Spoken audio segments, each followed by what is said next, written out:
तेहेñ पारसी पोहा पुथी खन आर मिटंग कथा कहनी बन पढ़ावा। नवा पारसी पोहा पुथी दो ऑल गुरु गमके पंडित रघुनाथ मुर्मू ऑल सदर का नवा दो सानताड़ी एजुकेशन सिलेबस रे मेना नवा पुथी दो ओना खातिर ते नोडे दो पठुआ को गड़वा पे दिशा खाते के नवा को दुñ लई सदरिया। देला अनकन पारसी पोहा पुथी रेना आर मिट साताम कोयलान गुरु नवा बन पढ़ावा। सेदा ᱧᱚᱜ रे सानताड़ पारगाना रे कोयलान ᱧᱩᱛᱩᱢᱟᱱᱤᱡ ᱢᱤᱫ ᱜᱤᱫᱽᱨᱟᱹᱭ ᱛᱟᱦᱮᱸ ᱠᱟᱱᱟ।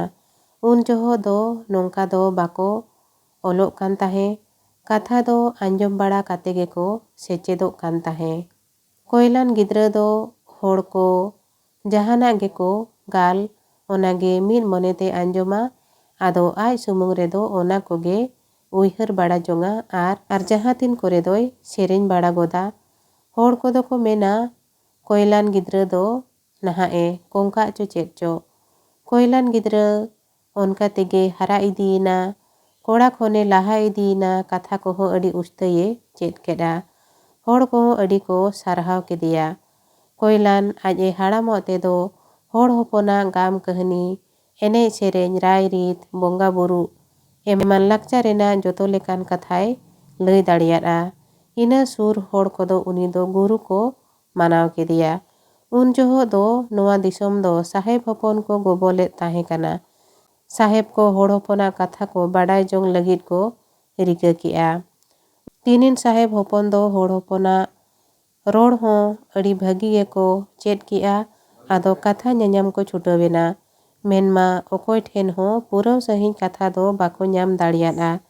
साहेब को ओनकान कथा बाड़ाय होड़ को खोज केद कोआ तायम दो कोयलान गुरुआ डोगर को ᱧाम किया।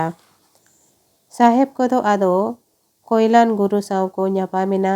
उनी गुरु ते ñेल तोरा उनको पता तो बांग हेजात कोआ मेनखान उनिया कथा को आंजम काते दो को भड़ुम भा उतरेना। आदो उनी दो होड़ होपन कुई गुरु मेनते को मनाव के दिया। कोयलान गुरु उनको साहेब को होड़ होपना जोतो कथाय लैयात कोआ उनको हो ओना को जोतो आकवा ओल ते को ओल दोहो किया आर ओना रिया पोतोब को हो को छापा किया। नेतार हो ओनकान तीनिन पोतोब ᱧᱟᱢᱚᱜ कान गिया। होड़ को ओना पोतोब करे खोन अड़ी कथा को ᱧᱟᱢᱮआ आर को हाहाड़ा काना। एनते आंजम काते गे कोयलान गुरु उना कथाय चेल लेआ आरे उइहर दोहो लेआ। ओकोय मिद मनते कथा कोय आंजमा उनी दो कोयलान गुरु लेका गे अड़ीगान कथाय उइहर दोहो किया आर होड़ को हो उनी दो को मारांग काय गिया। नोआ हो मिटंग हुडिज माछा कहनी जहाँ दो कोयलान गुरु नोआ कहनी होते ते गुरु गमके गिद्रा को नोआ बाड़ाय ओचो सनाए काना जे खाली ऑल पढ़ाव काते गे कथा को बन चेद दाड़ियाआ से मारांग होड़ बन बेनामा उनका कथा दो बांगा। सेदाय जुग रे उनका हो ताहे काना ऑल पढ़ाव बांग काते रहो कोयलान ᱧᱩᱛᱩᱢᱟᱱᱤᱡ गिद्रा लेका कथा को आंजम काते गे अड़ीगान कथाय चेद ले ताहेने सेणा ले ताहेने आर तायम दाराम उनी दो मिटंग गुरु लेका को मनाव लेदिया। चेदा से उनी दो जहाना कथा गे अड़ी मने काते आंजम ताहेने आर ओना तायम ते हो ओना कोय उइहर ताहेन।